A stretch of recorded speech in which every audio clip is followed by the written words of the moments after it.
하늘빛이 맑게 펼쳐진 천국의 아침이 밝았다. 소미는 또다시 악몽에 시달리며 잠에서 깨어났다. 이마에는 식은땀이 맺혀 있었고 심장은 거칠게 뛰고 있었다. 꿈속에서 계속 보이던 하와이 티셔츠를 입은 남자의 모습이 머릿속을 떠나지 않았다. 또 그 꿈이야. 소미는 침대에서 일어나 창문으로 다가가 천국의 평화로운 풍경을 바라보았다. 새들이 지저귀는 소리와 멀리서 들려오는 부드러운 음악 소리가 천국의 평온함을 알려주고 있었지만 그녀의 마음은 결코 평온하지 않았다. 내가 생전에 무슨 일을 한 거지? 왜 이런 꿈을 계속 꾸는 거야? 기억이 나지 않아. 소미의 목소리는 방 안에 홀로 울려 퍼졌다. 그녀는 심호흡을 하며 자신을 진정시키려 했지만 머릿속에 스쳐 지나가는 파편적인 기억들이 그녀를 계속해서 괴롭히고 있었다.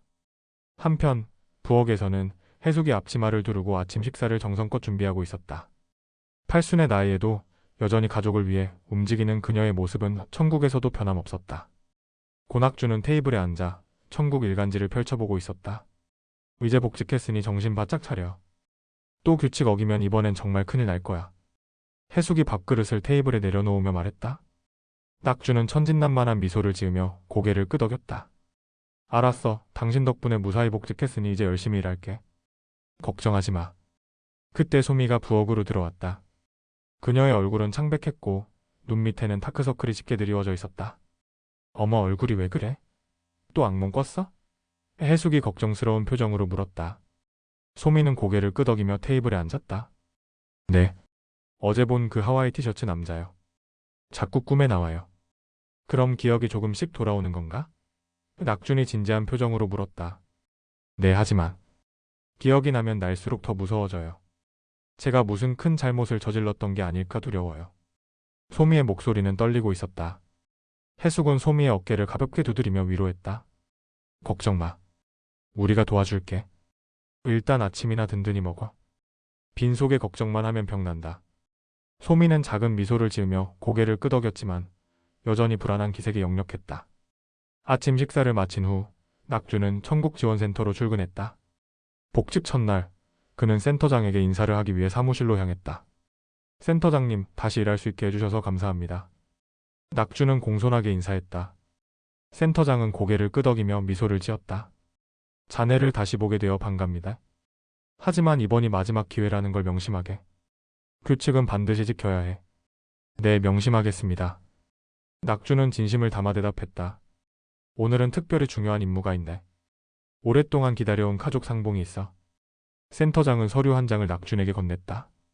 낙준은 서류를 받아들고 내용을 확인했다. 그의 눈이 커졌다. 이분들은? 그래, 자네 아내의 부모님이시지? 오늘 천국에 도착하실 예정이야. 낙준의 얼굴에 기쁨이 번졌다. 해숙이가 얼마나 기뻐할지. 감사합니다, 센터장님. 센터장은 부드러운 미소를 지으며 고개를 끄덕였다. 가족 상봉은 천국에서 가장 아름다운 순간 중 하나지. 잘 준비하게. 한편 해숙은 집 근처 정원에서 목사와 함께 채소를 가꾸고 있었다. 두 사람은 어제의 우렁잡이 이후로 묘한 유대감이 형성되어 있었다. 어제 우렁 쌈밥 맛있었어요, 해숙씨? 목사가 호미로 땅을 파면서 말했다. 해숙은 덤덤한 얼굴로 고개를 끄덕였다. 그렇게 맛있게 먹는 사람은 처음 봤네. 오늘은 상추 쌈밥을 해줄까 하는데. 목사의 얼굴이 환해졌다. 정말요?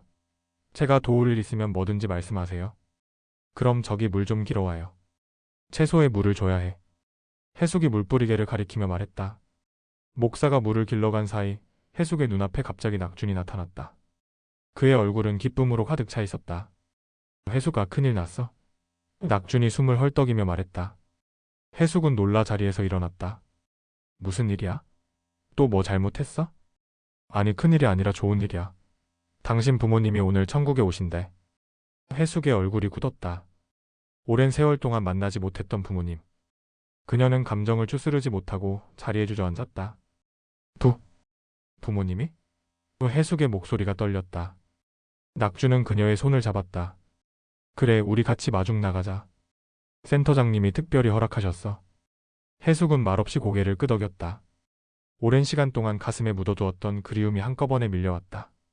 목사가 물을 들고 돌아와 상황을 파악하고는 미소를 지었다. 가족 상봉이라니 정말 축복받은 일이네요.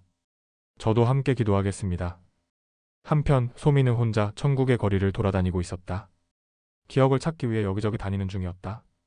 그때 그녀의 눈에 익숙한 모습이 들어왔다. 하와이 티셔츠를 입은 남자였다. 저 사람. 소미는 본능적으로 그 남자를 따라갔다.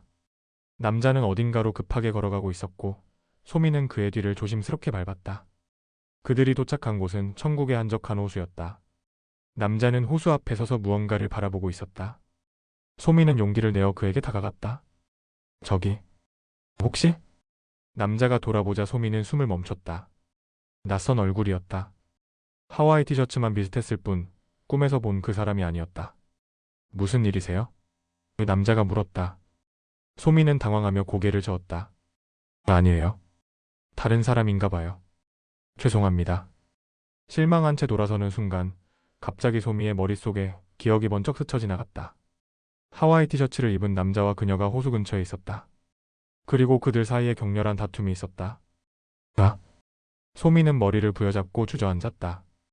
기억의 파편이 강렬하게 밀려왔다. 그때 그녀의 뒤에서 목소리가 들렸다. 소미 씨? 돌아보니 짜장, 짬뽕, 만두가 그녀를 걱정스럽게 바라보고 있었다. 괜찮으세요? 짜장이 물었다. 소미는 힘겹게 고개를 끄덕였다. 네. 그냥 갑자기 기억이 조금 났어요. 세 마리 강아지는 서로 눈빛을 교환했다. 저희가 센터장님께 데려다 드릴게요. 그분이 도와주실 거예요. 소미는 그들의 제안을 받아들였다. 어쩌면 센터장이 그녀의 기억과 정체에 대한 답을 가지고 있을지도 모른다는 희망이 생겼다. 한편 천국의 입구에서는 해숙과 낙준이 부모님을 기다리고 있었다. 해숙은 긴장한 표정으로 손을 꼭 쥐고 있었다. 왜 이렇게 긴장해? 당신 부모님이시잖아. 낙준이 물었다. 해숙은 깊은 한숨을 내쉬었다. 너무 오랜만이라. 나 지금 팔순 할머니 모습인데 부모님은 날 어떻게 알아보실까? 걱정 마. 천국에서는 모든 게 다 통해. 낙준이 그녀의 손을 꼭 잡아주었다. 그때 멀리서 두 사람이 걸어오는 것이 보였다. 해숙의 아버지와 어머니였다. 두 분 모두 젊은 모습이었지만 해숙은 단번에 알아보았다. 아버지, 어머니. 해숙의 목소리가 떨렸다. 부모님도 해숙을 보자마자 알아보셨다. 우리 해숙이. 세 사람은 서로를 꼭 끌어안았다. 오랜 세월의 그리움을 담은 포옹이었다. 우리 딸 이렇게 나이 들어서 만나다니. 해숙의 어머니가 눈물을 훔치며 말했다. 해숙은 복받치는 감정을 누르며 고개를 끄덕였다. 네. 저도 이런 모습으로 만날 줄은 몰랐어요. 괜찮아, 우리 딸. 내 고생이 얼마나 많았는지 다 안다. 해숙의 아버지가 따뜻한 목소리로 말했다. 낙준이 공손하게 인사했다. 안녕하세요, 장인어른 장모님. 저는 해숙이 남편 고낙준입니다. 그래, 네가 우리 딸을 잘 돌봐줬다고 들었다. 고맙다. 장인어른이 낙준의 어깨를 두드렸다. 네 사람은 함께 해숙과 낙준의 집으로 향했다. 오랜만에 가족이 다시 모인 것이다. 한편 센터에 도착한 소미는 센터장과 마주 앉아 있었다. 제 기억이 조금씩 돌아오고 있어요. 하지만 너무 무서워요. 소미가 떨리는 목소리로 말했다. 센터장은 그녀의 손을 잡아주었다. 두려워하지 마세요. 기억은 때로는 고통스럽지만 그것을 통해 진정한 자신을 찾을 수 있어요. 제가 나쁜 일을 했던 것 같아요. 하와이 티셔츠를 입은 남자와 싸웠던 것 같은데 그 이후로는 기억이 안 나요. 센터장은 잠시 생각에 잠겼다가 서랍에서 한 개의 영상을 꺼냈다. 이것을 보면 도움이 될 거예요. 영상이 재생되기 시작했다. 그 속에는 하와이 티셔츠를 입은 남자와 소미로 보이는 여자가 호수 근처에서 격렬하게 다투는 장면이 담겨 있었다. 이건. 소미의 눈이 커졌다. 네, 당신의 죽음 직전 장면입니다. 센터장이 조용히 말했다. 영상 속에서 남자는 술에 취해 있었고 소미는 그를 말리고 있었다. 갑자기 남자가 밀치자 소미는 균형을 잃고 호수에 빠졌다. 남자는 겁에 질려 달아났고 소미는 허우적거리다 물에 가라앉았다. 저는 물에 빠져 죽은 거군요. 소미의 목소리가 떨렸다. 센터장은 고개를 끄덕였다. 네, 하지만 그건 사고였어요. 당신은 아무 잘못이 없습니다. 그런데 왜 제 기억이 없던 거죠? 때로는 충격적인 죽음을 겪은 영혼들은 기억을 잃기도 합니다. 하지만 이제 당신은 진실을 알게 되었어요. 이제 선택할 시간입니다. 선택이요?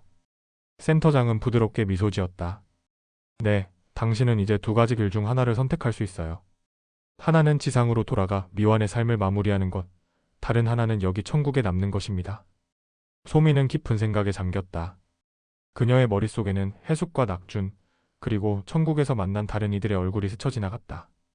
그때 센터의 문이 열리고 해숙과 낙준, 그리고 해숙의 부모님이 들어왔다. 소미야, 여기 있었구나. 그 해숙이 반가워하며 말했다. 소미는 그들을 보며 미소 지었다. 네, 제 기억을 찾았어요. 해숙은 놀란 표정으로 소미를 바라보았다. 정말? 그럼 이제 기억이 다 돌아온 거야? 소미는 고개를 끄덕였다. 네, 제가 어떻게 죽었는지도 알게 되었어요. 낙준이 걱정스럽게 물었다. 그래서 어떻게 할 거야?